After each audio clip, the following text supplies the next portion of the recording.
Hello बच्चों, let's read the question. Question states that consider the following statements. यहाँ पे हमें 2 स्टेटमेंट्स दिए हैं और उसमें बताना है कि कौन सा करेक्ट है और कौन सा इनकरेक्ट है. फर्स्ट स्टेटमेंट जो है उसमें है columnar epithelium is also called as a glandular epithelium. तो बच्चों, जो ग्लैंडुलर एपिथेलियम होते हैं, ग्लैंडुलर एपिथेलियम, तो ये जो ऐसे होते हैं कि जिसके अंदर सिक्रीशन होता है, राइट.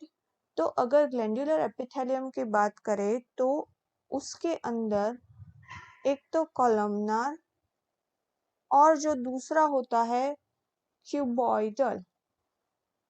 दोनों एपिथेलियम जो सेल्स होते हैं वो स्पेशलाइज्ड होते हैं कि वो सिक्रीशन कर सके, राइट. तो उसके लिए उसे बोला जाता है ग्लैंडुलर एपिथेलियम. तो यहाँ पे जो 2 टाइप्स के होते हैं, एक तो होते हैं यूनिसेल्यूलर और दूसरे जो होते हैं वो होते हैं मल्टी सेल्यूलर.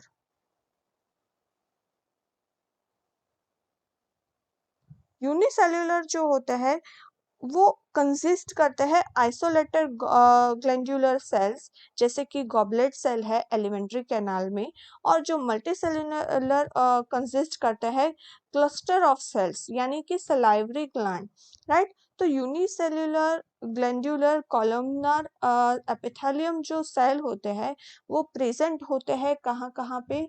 एक तो स्टमक में,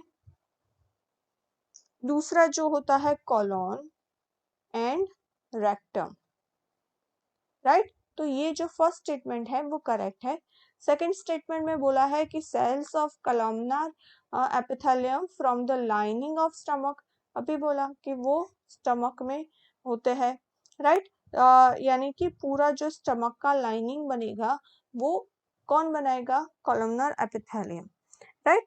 तो यहाँ पे ये भी जो स्टेटमेंट है वो करेक्ट है, क्योंकि कॉलमनार एपिथेलियम कंपोज्ड होते हैं सिंगल लेयर से, राइट. और वो टॉल होते हैं, स्लेंडर सेल होते हैं, और उनका जो न्यूक्लिय होता है वो लोकेटेड होता है एट द बेस, और वो फ्री सरफेस होते हैं उसके ऊपर माइक्रोविली के, राइट. तो अगर माइक्रोविली होगा तो स्टमक के अंदर क्या करता है, जो लाइनिंग होगी